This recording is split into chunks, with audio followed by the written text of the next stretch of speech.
Okay तो hello students, welcome back again to your channel solution series CBSE class 6 to 12। तो जैसा कि आपको पता चल गया होगा कि इस वीडियो में हम लोग क्या डिस्कस करने वाले हैं। तो एक्चुअली में यहाँ पे हम लोग क्लास 8 साइंस, जो कि वेरी फर्स्ट चैप्टर है आप लोगों का क्रॉप प्रोडक्शन एंड मैनेजमेंट, इसका हम लोग जो है यहाँ पे क्वेश्चन आंसर आज जो है डिस्कस करने वाले हैं। एक्सरसाइज के जो भी क्वेश्चन आंसर है एक्सरसाइज में दिए हुए उसको आज हम लोग यहाँ पर डिस्कशन करेंगे। वैसे एक्चुअली में अगर आप चैप्टर देखे हुएगा, एक्चुअली में ये जो चैप्टर है फर्स्ट चैप्टर, इसका जो है पूरा वीडियो जो है मेरा अवेलेबल है चैनल पे। तो अगर आप पूरे चैप्टर को अगर आप डिटेल्स में देखे हुएगा तो ऐसे तो आपको ज़रूरत नहीं पड़ेगी एक्सरसाइज सॉल्यूशन की, बट फिर भी 5% बच्चे ऐसे हो सकते हैं जिनको ज़रूरत पड़े। तो इसके लिए जो है मैं ये वीडियो लेकर के आया हूँ। तो इस वीडियो में आपको जो है हर एक क्वेश्चन का आंसर मिल जाएगा। तो आप वीडियो को जो है ध्यान से देखिए, और आई थिंक कि वीडियो देखने के बाद जो है आपको एक भी कन्फ्यूजन नहीं रहना चाहिए, मेरी तो यही कोशिश है। तो चलिए हम लोग फर्दर जो है स्टार्ट करते हैं। तो देखिए ये आपका क्लास 8 साइंस चैप्टर 1 जो कि क्रॉप प्रोडक्शन एंड मैनेजमेंट है, यहाँ पे हम लोग एनसीईआरटी एक्सरसाइज सॉल्यूशन जो है उसको हम लोग डिस्कस करने वाले हैं। अब देखिए यहाँ पे वेरी फर्स्ट क्वेश्चन है fill in the blanks type. ठीक है, fill in the blanks type question है कि select the correct word from the following list and fill in the blanks. तो देखिए इसमें जो है आपको हिंटेड वर्ड दिए हुए हैं, जिसमें float, water, crop, nutrients, preparation, और आपको जो है इसका आंसर लिखना है इन्हीं हिंटेड वर्ड्स के हेल्प से। तो देखिए क्वेश्चन है कि the same kind of plants grow and cultivated on a large scale at a place.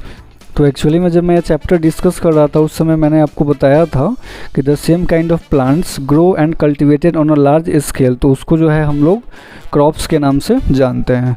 तो देखिए ये जो ए का आंसर हो जाएगा, क्या हो जाएगा, क्रॉप्स। तो चलिए मैं इसको लिख देता हूँ, अब ज़रा ध्यान से इसको देखिएगा। तो थिंक आप समझ गए होंगे। तो चलिए अब हमारा जो क्वेश्चन नंबर बी है इसको देखते हैं। The first step before growing crop is. अच्छा, फसलों को बोने से पहले सबसे पहले आप अपने सॉइल को, मिट्टी को क्या करते हैं, सबसे पहले हमको क्या करना पड़ता है, तो सबसे पहले हमको प्रिपरेशन ऑफ सॉइल का प्रिपरेशन करना पड़ता है। तो देखिए इसका आंसर क्या हो जाएगा, प्रिपरेशन हो जाएगा। अब क्वेश्चन नंबर सी की बात करें, डैमेज सीड्स वुड। अब देखिए जो अगर आपका सीड्स डैमेज हो जाता है, अंदर से हॉलो हो जाता है, अगर उसको कीड़े मकोड़े खा जाते हैं, तो आपको पता है कि जब आप उसको वाटर में रखते हैं पानी के अंदर, then it will flow on the float on top of water. तो इसका आंसर हो जाएगा फ्लोट, यानी कि damage seeds would float on top of water. तो चलिए इसका आंसर मैं लिख देता हूँ, आप लोग नोट कर लीजिए। नेक्स्ट देखिएगा क्वेश्चन है कि for growing a crop sufficient sunlight and. अब फसल को जब आप बोते हैं तो उसके लिए आपका जो भी क्रॉप है उसको सफिशिएंट सनलाइट चाहिए।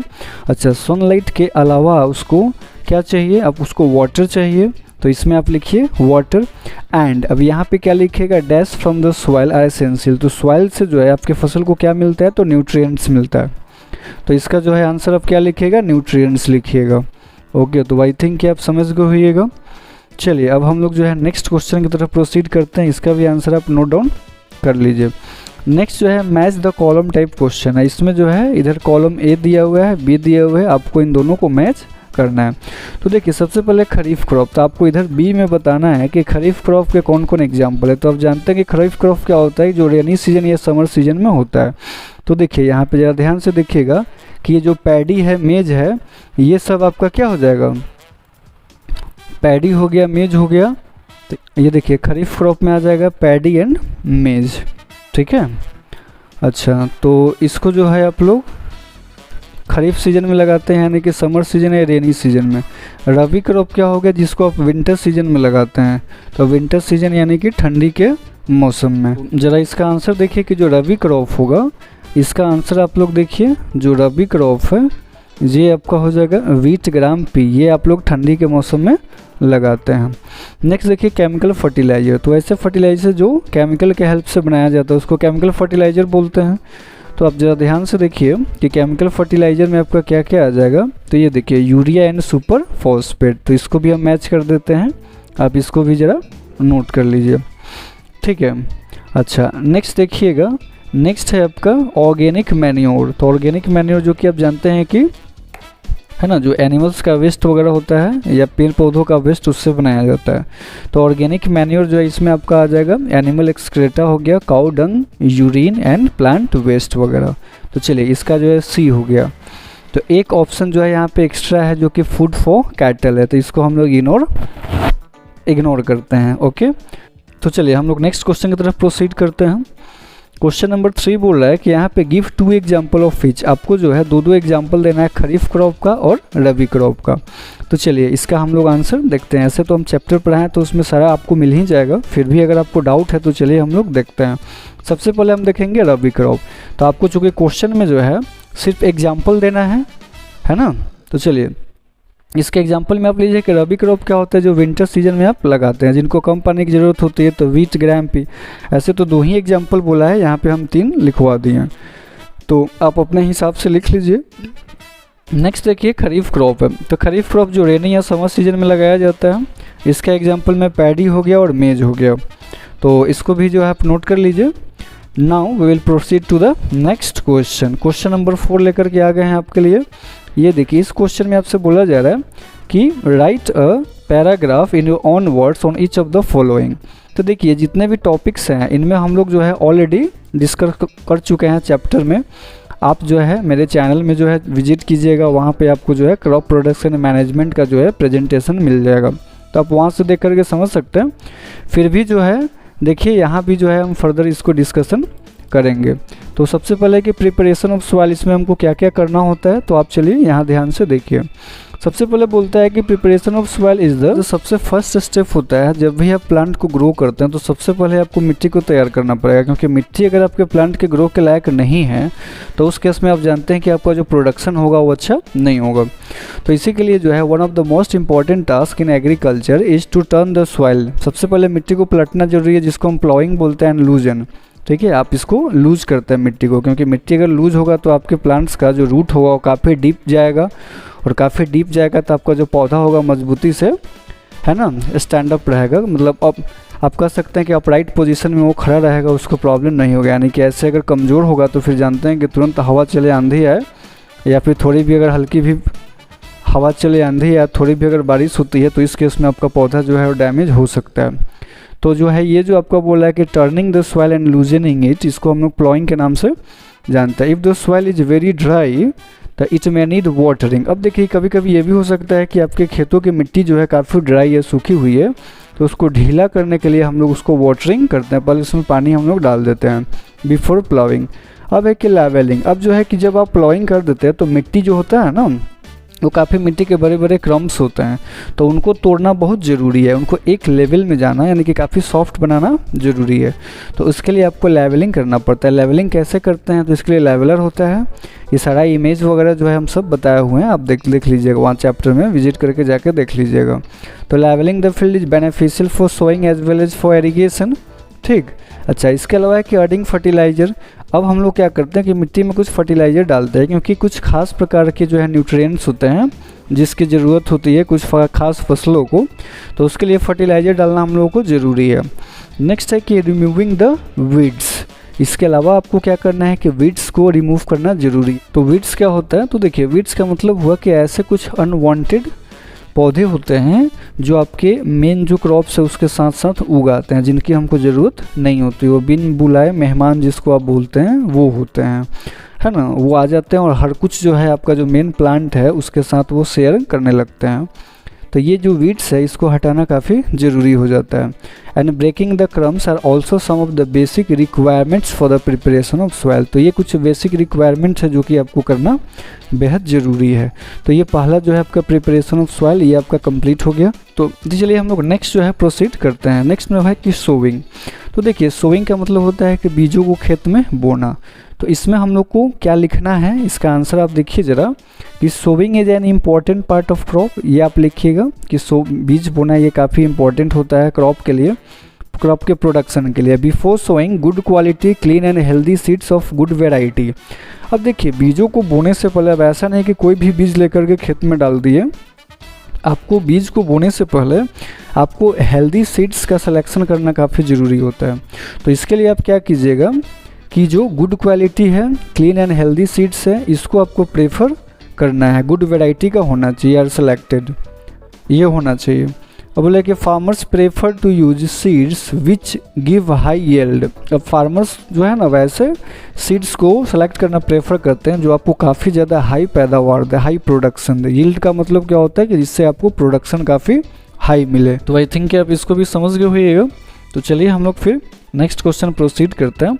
नेक्स्ट है वीडिंग। इसको बोला था डिस्कस करने के लिए, तो वीडिंग को भी हम लोग डिस्कस कर लेते हैं। देखिए वीडिंग ऑफ बोला कि रिमूवल ऑफ वीड्स। जब आप वीड्स क्या होते हैं, अनवांटेड प्लांट होते हैं जिनकी आपको ज़रूरत नहीं होती है, तो उसको जब आप खेतों से हटाते हैं तो इसको वीडिंग कहा जाता है। अब देखिए वीडिंग जो है नेसेसरी क्यों है, क्योंकि आपका जो मेन क्रॉप है ना उसके साथ ये कम्पीट करने लगता है। यानी कि ये कंपटीशन करता है कि भाई हमको भी पानी चाहिए, हमको भी न्यूट्रिएंट्स चाहिए, हमको भी स्पेस चाहिए, हमको भी सनलाइट चाहिए, है ना। तो जब ये हमारे मेन प्लांट्स के साथ शेयर करना शुरू कर देगा तो उससे क्या होगा कि हमारा जो प्लांट्स है उसके हिस्से में ये सब मटेरियल कम पड़ जाएंगे, जिससे कि उसको प्रॉपर अमाउंट ऑफ न्यूट्रिएंट्स नहीं मिलने की वजह से उसका ग्रोथ कहीं ना कहीं अफेक्टेड होगा।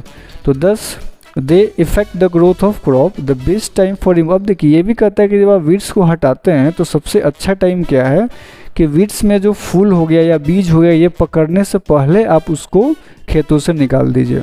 ऐसा क्यों करना है, क्योंकि सपोज दैट कि अगर वीड्स जो है उसमें फूल लग गया, बीज पकड़ लिया, अब आप गए उसको हटाने, तो जब आप उसको हटाएंगे तो आपको पता है ना कि वो झड़ता है, उसका जो बीज है या फ्लावर है वो झड़ेगा, टूट करके आपके खेतों में गिरेगा।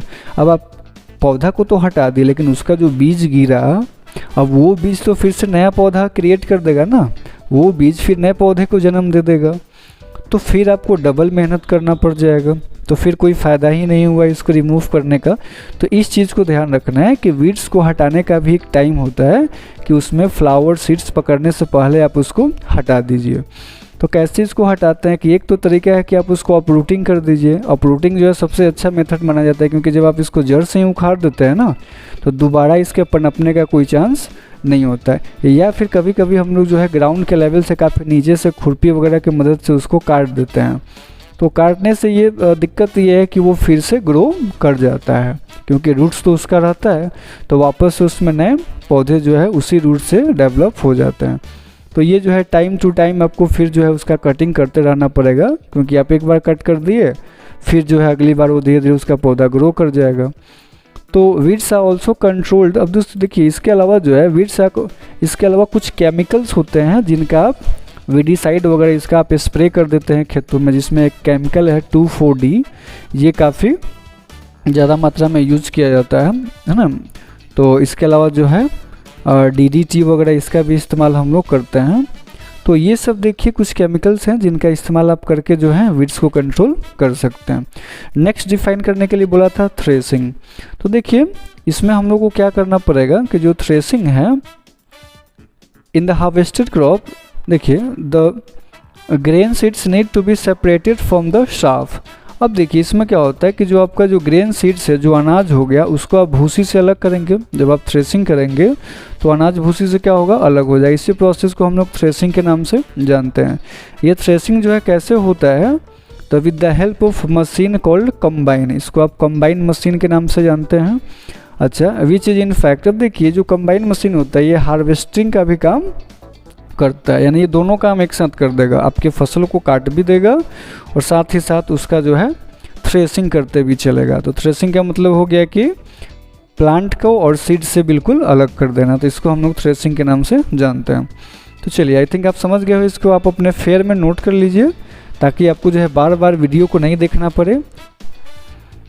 तो आप क्या कर लीजिए कि इसको नोट कर लीजिए, है ना, थ्रेसिंग होता है कि आपको जो है बार बार वीडियो को देखना नहीं पड़े।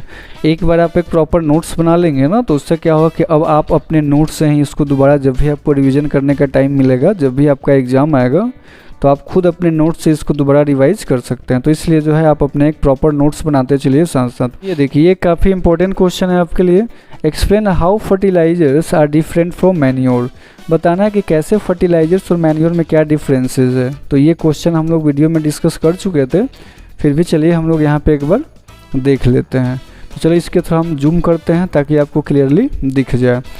तो देखिए सबसे पहले फर्टिलाइज़र क्या होता है कि फर्टिलाइज़र एक मैन मेड और इनऑर्गेनिक सॉल्ट होता है, यानी कि इसको हम लोग खुद से लैब वगैरह लेबोरेटरी में फैक्ट्री में तैयार करते हैं। जबकि जो मैन्योर होता है ना ये नेचुरल सब्सटेंस है। तो ये डिकम्पोजिशन है, जैसे कि कैटल डंग हो गया, प्लांट के कुछ वेस्ट मटेरियल हो गया, तो ये जब धीरे धीरे मिट्टी में इसको डंप कर दे, आफ्टर सम टाइम जो है ये सड़ गल जाते हैं और उसके बाद ये मैन्योर के फॉर्म में चेंज हो जाते हैं। नेक्स्ट देखिएगा यहाँ पे बोल रहा है कि जो फर्टिलाइजर होते हैं आर प्रिपेयर्ड इन फैक्ट्री, जो कि आपको मैंने अभी बताया, लेकिन ये जो है फील्ड वगैरह में तैयार होते हैं, यानी कि आप इसको मिट्टी के अंदर जो है ज़मीन के अंदर जो है इसको डीप कर देते हैं और ये अपने आप आफ्टर सम टाइम सड़ गल के ये ऐसे मैन्योर में कन्वर्ट हो जाता है। नेक्स्ट है कि fertilizer does not provide any humus to the soil. देखिए फर्टिलाइजर से कोई ह्यूमस नहीं मिलता है। ह्यूमस का मतलब होता है कि जो डेड एंड डिकेइंग ऑर्गेनिज्म होते हैं ना, तो उनसे जो आपको मतलब जो सब्सटेंस बनते हैं, आप बोल सकते हैं कि उनसे जो मैन्योर बनते हैं उनको हम लोग ह्यूमस के नाम से जानते हैं। न्यूट्रिएंट्स उनसे जो मिलता है ये काफ़ी अच्छा माना जाता है, क्योंकि एक नेचुरल प्रोसेस से बना हुआ होता है ना, तो ये प्लांट्स की ग्रोथ के लिए काफ़ी अच्छा माना जाता है। इसका कोई साइड इफ़ेक्ट या बैड इफ़ेक्ट बोल लीजिए नहीं होता है। बट ये जो मैन्योर है ना, ये provides a lot of humus to the soil. लेकिन जो मैन्योर है ये काफ़ी ज़्यादा ह्यूमस प्रोवाइड करता है ना। फर्टिलाइज़र जो है ये ह्यूमस नहीं प्रोवाइड करता है, लेकिन जो मैन्योर है ये काफ़ी ज़्यादा ह्यूमस प्रोवाइड करता है, क्योंकि ये पेड़ पौधों का वेस्ट प्रोडक्ट है, एनिमल का वेस्ट प्रोडक्ट होता है। इसमें देखिए कि fertilizer are very rich in plant nutrients. ये जो है हाँ, अब देखिए कि जो प्लांट्स को जो एक खास तरह के न्यूट्रिएंट्स चाहिए, जैसे कि नाइट्रोजन, फास्फोरस, पोटेशियम, इनमें ये काफ़ी भरपूर मात्रा इनसे आपको मिलने वाली है फर्टिलाइज़र से। लेकिन दिक्कत क्या है कि मैन्योर जो हो गए ये क्या होता है कि ये काफ़ी ज़्यादा रिच नहीं होते, मतलब इनमें इनकी मात्रा जो है, ये जो कुछ खास तरह के न्यूट्रिएंट्स है ये काफ़ी कम मात्रा में इनमें पाए जाते हैं। तो ये आपका आंसर है। आप इसको भी नोट डाउन कर लीजिए, फिर हम लोग आगे प्रोसीड करते हैं। नेक्स्ट क्वेश्चन नंबर 6 लेकर आ गए हैं। इसमें बोला है कि इरिगेशन क्या है, इसको आपको डिस्क्राइब करना है और साथ ही साथ ऐसे 2 मेथड आपको बताना है जिससे कि वाटर का कंजर्वेशन हो। तो चलिए हम लोग इसको देखते हैं। सबसे पहला है कि the supply of water to crops at regular interval, इसी को हम लोग इरिगेशन के नाम से जानते हैं। यानी कि आप फसलों को एक खास अंतराल में जो आप पानी देते हैं उनके रिक्वायरमेंट के हिसाब से, तो आप इसको इरिगेशन बोलते हैं। इसके मेनली 2 मेथड हैं जो कि हम लोग यहाँ पे डिस्कस करने वाले हैं, और ये ऐसे मेथड हैं जो काफ़ी पर्टिकुलर खास तरह के मेथड है। तो ये जो 2 मेथड है ना, ये काफ़ी खास मेथड है। इनको हम लोग खास क्यों बोल रहे हैं, क्योंकि ये आपको ध्यान रखना है कि ये आप वाटर है ना उसको कंजर्व करने में काफ़ी मदद आप लोगों की करता है। तो देखिए सबसे पहला है कि 2 मेथड ऑफ इरिगेशन जो कि कंजर्व वाटर को कंजर्व करने में मदद करता है। पहला है कि स्प्रिंकलर सिस्टम। इसमें हम लोग क्या करते हैं, देखिए this system is more useful on uneven land. अब देखिए ये सिस्टम हम लोग कहाँ फॉलो करते हैं, तो पहाड़ी इलाकों में जहाँ के लैंड जो है ऊबड़ खाबड़ होते हैं और सफिशिएंट वाटर की वहाँ पे कमी होती है। परपेंडिकुलर पाइप्स जो होते हैं वो निकले हुए होते हैं, हैविंग रोटेटिंग नोजल होते हैं on the top, are join to the main pipeline. वो मेन पाइपलाइन जहाँ से मेन पानी का सप्लाई आ रहा है वो उससे वो ज्वाइन होते हैं रेगुलर इंटरवल पे। When water is allowed to flow, जब आप पानी उससे फ्लो कराते हैं उस पाइप से, मेन पाइप से, तो वो मेन पाइप का पानी लेकर के जाता है जो उसके आगे कुछ सब्सिडियरी पाइप होते हैं। तो देखिए जो मेन पाइप के आगे जो एक पाइप होते हैं जिसमें रोटेटिंग नोजल लगा होता है, तो यहाँ से काफ़ी प्रेशर में पानी छोड़ा जाता है, तो वो जो है रोटेटिंग नोजल जो होते हैं वहाँ पे पहुँचते हैं, वहाँ से बाहर निकलते हैं और ये एक स्प्रिंकल हो जाता है, मतलब फव्वारे की तरह। झरने का पानी आप गिरते हुए कभी देखा होइएगा, तो उसकी तरह जो है ये स्प्रिंकल हो जाते हैं और इस तरह से ये जो है पूरे खेतों में जो है पानी आपका जो है स्प्रिंकल होकर के जो है वो डिस्ट्रीब्यूट हो जाता है। और ऐसा लगता है जैसे कि जब बारिश होती है तो पानी जैसे फव्वारे की तरह निकलता है, तो ये आपका होता है स्प्रिंकलर सिस्टम। तो इस तरह से पानी की बर्बादी काफ़ी कम होती है। नेक्स्ट है आपका ड्रिप सिस्टम। तो ये सेकंड मेथड है इरिगेशन का। ये देखिए ये जो मेथड है इसमें वाटर कैसे गिरता है, तो ड्रॉप बाय ड्रॉप करके गिरता है। और दूसरी खास बात ये है कि ये सीधे जो आपके पौधे होते हैं ना, ये पानी उनके सीधे रूट्स तक पहुंचता है। तो सीधे जब पानी उनके जड़ तक पहुंचेगा तो आपका पानी जो है इधर उधर रास्ते में कहीं वेस्ट नहीं होगा, आप कह सकते हैं।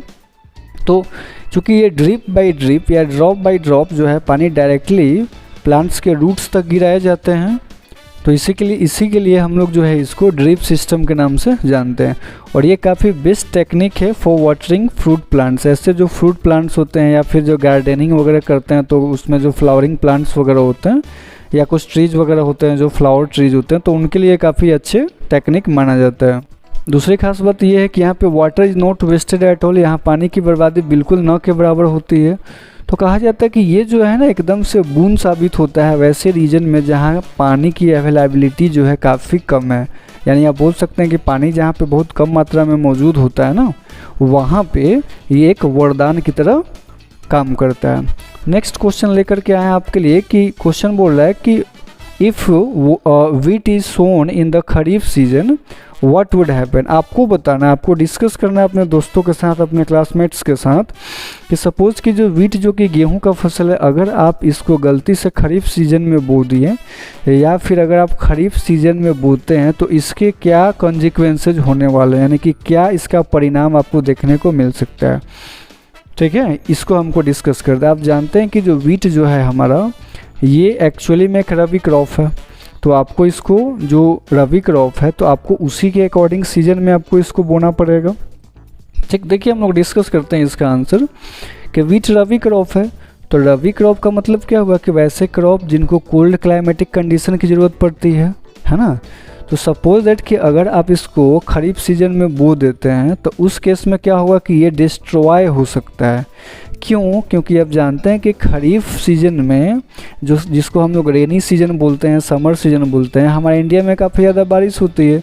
तो अगर उसको एक्सेसिव रेन मिलेगा ना तो वो डैमेज कर देगा, वो पौधा आपका सड़ सकता है, सड़ जाएगा, है ना। और इसकी वजह से आपका प्रोडक्शन को ये इफेक्ट करेगा, यानी कि पैदावार जो है बहुत ही कम आपका हो जाएगा। तो ये दिक्कत है, इसलिए आप जो है वीट को आप कभी भी जो है आप हमेशा इसको रबी सीजन में ही बोइए, यानी कि वीट को आप हमेशा ठंडी के मौसम में आपको बोना उचित रहेगा। अगर आप इसको गर्मी के मौसम में अगर आप इस फसल को बोते हैं तो फिर आपको काफ़ी लॉस सहना पड़ेगा। नेक्स्ट क्वेश्चन देखिए, बोला कि explain how soil gets affected. आपको ये जो क्वेश्चन है यहाँ ज़रा ध्यान से देखिएगा कि how soil gets affected by the continuous plantation of crops in a field. अच्छा, ये कहता है कि मान लीजिए कि आपके पास एक फील्ड है, आप उस फील्ड में लगातार फसल बो रहे हैं, एक फसल बोएं काटे, फिर दूसरा फसल लगाए काटे, बीच में आप लैंड को फैलो नहीं छोड़ रहे हैं। फैलो मतलब पड़ती होता है कि कुछ दिनों के लिए आप उसको छोड़ दिए, अनप्लांटेड छोड़ दिए, मतलब कोई भी फसल उसमें नहीं लगाएं, अनकल्टिवेटेड छोड़ दिए। तो अगर कंटिन्यूअस प्लांटेशन कर रहे हैं, कंटिन्यूअस जो है उसमें आप खेती कर रहे हैं, तो फिर क्या नुकसान हो सकता है या फिर आपका जो सॉइल है उसको कैसे अफेक्ट कर सकता है, तो उसको हम लोग देखते हैं। As we know that crop require sufficient amount of nutrients for their proper development. ये आपको जानते हैं कि कोई भी जो फसल है ना उसको सफिशिएंट न्यूट्रिएंट्स चाहिए तभी जाके उसका प्रॉपर डेवलपमेंट हो पाएगा। तो अब क्रॉप जो है ये सारे न्यूट्रिएंट्स कहाँ से लेंगे? चूँकि ऑब्वियसली उसको आप सॉइल में ही तो बो रहे हैं ना, मिट्टी में, तो ऑब्वियसली वो मिट्टी से लेंगे, आसमान में तो है नहीं कि आसमान से खींच लेंगे। तो if we keep growing plants without leaving the soil fallow, अगर आप फसल पे फसल लगातार बोते जा रहे हैं तो ये क्या होगा कि मिट्टी जो आपकी होगी वो काफ़ी लेस फर्टाइल हो जाएगी in terms of minerals, nutrients. इससे क्या होगा कि आपका जो प्रोडक्शन होगा क्रॉप्स का वो काफ़ी लो हो जाएगा। You have to bear a great loss, आपका सारा मेहनत भी बेकार जाएगा। और दूसरी चीज़ कि आपका जो प्रोडक्शन होगा वो कम होगा, वो तो आपको बोनस में मिल रहा है, तो आप समझ सकते हैं। तो ये जो है आपको इसका आंसर है, फटाफट नोट कर लीजिए, स्क्रीनशॉट भी ले सकते हैं। अब तो आपको हम इतना सारा सुविधा दे रहे हैं, इतना अच्छा जो है टाइप्ड नोट्स आपको दे रहे हैं, तो अब तो आपको कोई दिक्कत नहीं होना चाहिए। नेक्स्ट क्वेश्चन है कि व्हाट आर वीड्स क्या होते हैं और कैसे आप इसको कंट्रोल कर सकते हैं। तो डिस्कशन हम लोग पहले भी कर चुके हैं, फिर भी चलिए हम आपको बता रहे हैं। तो कुछ अनडिजायरेबल प्लांट्स होते हैं जो कि नेचुरली जो है आपका जो मेन क्रॉप है उसके साथ ग्रो कर जाते हैं खेतों में, उसको हम लोग वीड्स बोलते हैं। अच्छा, they are many ways to remove weeds, बहुत से तरीके हैं इसको कंट्रोल करने का, जिसमें जो है सबसे पहला है कि अपरूटिंग या cutting them very close to the ground. पहला है कि उसको जड़ से उखाड़ दीजिए, जिसको अपरूटिंग बोलते हैं। दूसरा तरीका क्या है कि जो ज़मीन है ग्राउंड के काफ़ी नीचे से आप उसको क्या करते हैं, कटिंग कर देते हैं टाइम टू टाइम। तो इसके लिए जो है आप खुरपी का मदद लेते हैं या फिर सिकल वगैरह, जिसको हंसुआ हम लोग बोलते हैं। इसके अलावा जो है कुछ केमिकल्स होते हैं जिसके हेल्प से भी आप स्प्रे करके जो है वीड्स को कंट्रोल करते हैं। अब इनकी खास बात ये होती है कि जो केमिकल्स होते हैं ना, they damage weeds only, they do not damage the main crops. आपका जो मेन फसल है उसको डैमेज नहीं करते, ये सिर्फ वीड्स को ही डैमेज करते हैं, तो ये खासियत है। तो इसमें 2,4-D ये केमिकल है जिसका इस्तेमाल हम लोग ज़्यादातर करते हैं। तो these are spread in the field to kill the weeds. तो ये इसका आंसर है। आई थिंक आप समझ गए होइएगा, फटाफट आप इसको नोट डाउन करते चलिए। अब देखिए नेक्स्ट क्वेश्चन है कि इसमें आपको अरेंज करना है following boxes in proper order to make a flow chart of sugar cane crop production. आपको एक प्रॉपर ऑर्डर में इसको अरेंज करना है और ऐसे अरेंज करना है कि एक फ्लो चार्ट तैयार हो जाए। तो आप समझते हैं ना कि एक्चुअली में इसमें बताना है कि जो शुगर केन का जो क्रॉप है, जिसको गन्ना आप लोग बोलते होइएगा, तो गन्ना का जो आप फसल करना चाहते हैं यानी कि पैदावार करना चाहते हैं, इस फसल को लगाना चाहते हैं, तो इस केस में आपको क्या स्टेप फॉलो करना, मतलब कि आपको एक स्टेप वाइज चलना है कि सबसे पहले आपको कौन सा स्टेप लेना है, फिर उसके बाद। तो इस तरह से आपको स्टेप वाइज इसको अरेंज करना है। ये आपका जो है देखिए हिंट दिया हुआ है, बॉक्स दिए हुए हैं, इन्हीं को अरेंज कर लेना आपको सीरियली। तो देखिए इसमें सबसे पहले हम लोग क्या करेंगे, चलिए हम लोग इसका डायरेक्ट आंसर देखते हैं। आपको हम यहाँ पे फ्लो चार्ट बना के सीधे आंसर दिखा रहे हैं। तो देखिए सबसे पहले आप क्या करेंगे कि प्रिपरेशन ऑफ सॉइल, ये पहला स्टेप हो जाएगा। फिर प्लोइंग द फील्ड, उसके बाद आपको फील्ड को प्लोइंग करना है। नेक्स्ट में सोविंग करना है, बीज बोना है, ठीक। उसके बाद मैन्योरिंग, खाद वाद खेत में आप डालेंगे। फिर सिंचाई करेंगे, इरिगेशन करेंगे ताकि वो खाद पानी के साथ मिल जाए। और उसके बाद जो होगा रूट्स की, मतलब प्लांट्स के जो रूट्स होंगे वाटर एब्जॉर्ब करेंगे और वाटर के साथ साथ मैन्योर भी उनको मिल जाएगा। नेक्स्ट है कि आपको हार्वेस्टिंग कर लेना है जब आपका फसल तैयार हो जाता है। और उसके बाद अगर ये शुगर केन क्रॉप्स हैं तो आप सीधे इसको शुगर फैक्ट्री में भेजते हैं और वहाँ पे क्या होता है कि उनका जो गन्ना होता है वहाँ से उसके रस निकाले जाते हैं और फिर रस से जो है वो शुगर तैयार किया जाता है। तो ये आपका फ्लो चार्ट हो गया, ऐसे फ्लो चार्ट आपको तैयार करना होता है। तो आई थिंक आप समझ गए, इसको नोट डाउन कर लीजिए। ये लास्ट आपका क्वेश्चन है इस चैप्टर का, तो आप इसको देखिए। इसमें जो है कंप्लीट करना है following word puzzle with the help of clues given below. देखिए इधर से आपको डाउन आना है और ये क्रॉस जाना है यानी लेफ्ट टू राइट, और ये डाउन का मतलब है ऊपर से नीचे। देखिए providing water to the crops, अब बोल रहा है यहाँ देखिए ये डाउन यानी 1 नंबर दिया हुआ है, यहाँ 1 नंबर, आपको ऐसे चलना है। तो providing water to the crop, जब आप फसलों को पानी देते हैं तो हम लोग इसको इरिगेशन बोलते हैं। तो चलिए हम इसको नोट कर रहे हैं, आप इसको फटाफट लिख लीजिए। तो ये जो हो गया आपका क्या हो जाएगा, इरिगेशन हो जाएगा। तो आप जो है इसको जल्दी से नोट डाउन कीजिए फटाफट। इसमें आप इरिगेशन लिख लीजिए। नेक्स्ट देखिए है कि keeping crop grains for a long time under proper condition. अब बोला कि कीपिंग क्रॉप ग्रेन्स, अब देखिए जो आपका जो क्रॉप ग्रेन्स है उसको आप लंबे टाइम तक जो है एक प्रॉपर कंडीशन में रखना चाहते हैं। तो ये 2 नंबर देखिए आपका जो 2 नंबर है यहाँ देखिए, इसमें आपको फिल करना है। तो इसको हम लोग स्टोरेज बोलते हैं, इसको भंडारण हम लोग कहते हैं। तो STO यहाँ पे लिख देते हैं, आप इसको जरा नोट कर लीजिए। देखिए ये हम यहाँ पे लिख दे रहे हैं, आप इसको नोट कर लीजिए। नेक्स्ट जो है आपका बोला है certain plants of the same kind grown on a large scale. एक ही तरह के फसल को जब बड़े स्केल पे लगाते हैं तो उसको हम लोग क्या बोलते हैं, तो ये 5 में आ जाइए, यहाँ से यहाँ तक आना है आपको ऐसे। तो इसका आंसर हो जाएगा क्रॉप, CROP। तो चलिए इसको भी हम लिख देते हैं, आप इसको नोट कर लीजिए। अब आपको एक क्रॉस आना है लेफ्ट से राइट। और machine used for cutting the matured crop, काटने के लिए जो मशीन यूज होता है उसको हम लोग क्या बोलते हैं। तो ये देखिए ये जो मशीन होता है इसको हम लोग हार्वेस्टर के नाम से बोलते हैं, आप इसको भी नोट कर लीजिए। क्वेश्चन 4 देखिए, a rabi crop that is also one of the pulses. एक रबी क्रॉप बताइए जो पल्सेज हो, पल्स में आता है। तो ये देखिए GRAM, ग्राम, यहाँ पे नोट कर रहे हैं, इसका आंसर लिख लीजिए। नेक्स्ट है कि a process of separating the grain from staff, जब अनाज को आप भूसी से अलग करते हैं तो इस प्रोसेस को आप क्या बोलते हैं, तो इसको विनोविंग हम लोग बोलते हैं। चलिए हम यहाँ लिख देते हैं, आप इसको भी नोट डाउन कर लीजिए। इस तरह से आपका यह चैप्टर कंप्लीट हो गया। आई थिंक कि जो है आपको ये समझ में आया होगा, है ना। अगर आपको कहीं भी डाउट हो जाता है, आपको नहीं समझ में आता है, then you just feel free to put your query in the comment box and I am here to help you.